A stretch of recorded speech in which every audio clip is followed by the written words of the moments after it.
Welcome to my channel, Wealth Ledger. When it comes to building wealth through the stock market, two strategies dominate the conversation: passive investing and active investing. Chances are, you've heard these terms thrown around in financial podcasts, YouTube videos, or even casual conversations, but what do they actually mean? More importantly, which strategy is better for you? In this video, we're going to break down passive investing versus active investing in a clear, practical way. We'll cover what each approach is, how they work, the advantages and disadvantages of both, and real examples of investors who've succeeded with each strategy. By the end, you'll understand the key differences and have the tools to decide which path aligns with your goals, personality, and risk tolerance. What is passive investing? Passive investing is all about the long game. It's a strategy where you buy and hold a diversified portfolio of assets, usually through index funds or exchange-traded funds, ETFs, and then simply let time do the work. The goal is not to beat the market, but to be the market. Think of it this way: if the stock market historically returns around 8 to 10% per year on average, passive investors say, why spend time and money trying to beat that? Why not just match it consistently, with low fees, and let compounding do its magic? A classic example is investing in an S&P 500 index fund, which includes the 500 largest companies in the United States. Instead of picking individual stocks, you own a small piece of all of them.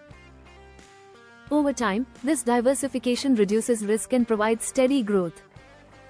The benefits of passive investing: the biggest advantage of passive investing is simplicity.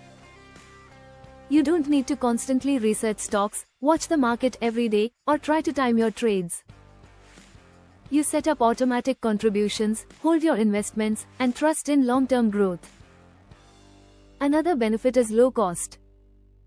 Actively managed funds often charge higher fees, sometimes over 1% annually, which may not sound like much, but over 30 years it can eat away tens of thousands of dollars from your portfolio. Index funds and ETFs, on the other hand, can charge fees as low as 0.03%.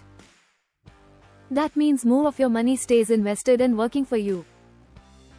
Passive investing is also backed by data. Numerous studies show that over the long run, the majority of actively managed funds fail to outperform the market. In fact, over a 20-year period, more than 80% of active fund managers underperform the S&P 500. That's a big reason why legendary investors like Warren Buffett recommend passive strategies for most people. The drawbacks of passive investing: of course, passive investing isn't perfect. The main drawback is that you'll never beat the market. If the market goes down, your portfolio goes down. You don't get the chance to potentially earn outsized gains by picking a winning stock. Another issue is that passive investing can feel boring. You're not making trades or chasing hot stocks, it's slow and steady. Some people don't have the patience to stick with it, especially during market downturns.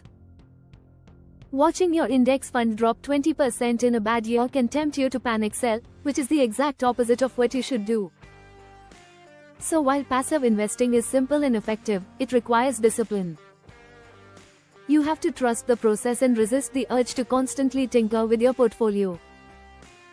What is active investing? Now, let's flip the coin. Active investing is all about beating the market. Active investors believe that through research, strategy, timing, and skill, they can earn higher returns than just passively holding the market average. This approach can involve picking individual stocks, trading options, analyzing charts, or even hiring professional fund managers to manage your portfolio. Active investors use a variety of techniques, like studying company earnings, analyzing industry trends, or applying technical analysis, to make informed decisions. Active investing is like being the driver of a race car. You're constantly adjusting, speeding up, slowing down, and maneuvering to get ahead. It requires more involvement, more research, and often more risk. The benefits of active investing: the obvious benefit is the potential for higher returns. If you pick the right stocks at the right time, you could outperform the market significantly. For example, if you invested early in companies like Apple, Amazon, or Tesla, your returns would have far exceeded a passive index fund. Active investing also gives you control. You can adjust your portfolio based on market conditions, shift into safer assets during downturns, or concentrate your money in areas you believe will grow faster. Another advantage is the excitement. For many people, investing isn't just about money, it's about the thrill of making smart moves, spotting opportunities, and staying engaged with the market. The drawbacks of active investing, but active investing comes with serious downsides. First, it's time consuming. To do it properly, you need to spend hours researching companies, studying markets, and staying updated on global events. Most people simply don't have the time or expertise to do this consistently. Second, it's risky. While you have the chance to outperform the market, you also have the chance to underperform badly. A few wrong picks can wipe out years of gains. And trying to time the market, buying low and selling high, is incredibly difficult, even for professionals. Third, it's expensive. Actively managed funds often charge higher fees to cover research and management costs. And if you are trading frequently, you may also pay more in taxes on short-term gains. All of this can eat into your returns. Finally, the data shows that most active investors fail. While some succeed, the majority of active funds underperform passive strategies over time. That doesn't mean it's impossible, but it does mean the odds are against you. Real-life examples. Let's look at some examples. Warren Buffett, one of the greatest investors of all time, is famous for saying that most people should stick to passive investing. In fact, he made a famous bet with a hedge fund manager that an S&P 500 index fund would outperform a portfolio of actively managed hedge funds over 10 years. The result? Buffett won, and the index fund significantly outperformed the hedge funds.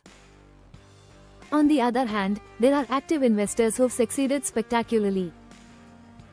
People like Cathie Wood, who bet big on innovation stocks like Tesla, or hedge funds that spotted opportunities during market crashes. These cases show that with the right knowledge, timing, and conviction, active investing can deliver huge results. The lesson here? Active investing can work, but it's not for everyone, and it requires skill, patience, and sometimes luck. Which is right for you? So, should you be a passive investor or an active investor? The answer depends on your personality, goals, and resources. If you want a hands-off approach, don't have time to research markets, and value consistency, passive investing is your best bet. It's proven, cost-effective, and simple to maintain. For most people, especially beginners, this is the smartest path. If you're passionate about markets, willing to spend time learning and researching, and comfortable with higher risk, then active investing might suit you. But even then, many investors use a combination of both approaches. For example, you might keep 80% of your portfolio in passive index funds for long-term growth, and use the other 20% for active picks, where you research and take more risks. This way, you balance stability with opportunity. Final thoughts. At the end of the day, investing isn't one size fits all. Passive investing and active investing each have their strengths and weaknesses. Passive investing is about patience, consistency, and trusting the long-term growth of the market. Active investing is about control, opportunity, and the potential for higher rewards, but also higher risks. The most important thing is to understand yourself. Are you the type who loves diving into research, analyzing stocks, and making bold calls? Or do you prefer a simple, reliable approach that grows steadily over time? Whichever you choose, remember, the key to wealth is not just picking the right strategy, it's sticking with it. Consistency, discipline, and long-term thinking matter more than chasing quick wins. So whether you're building wealth passively, actively, or with a mix of both, focus on the fundamentals, invest regularly, diversify your portfolio, and think long-term.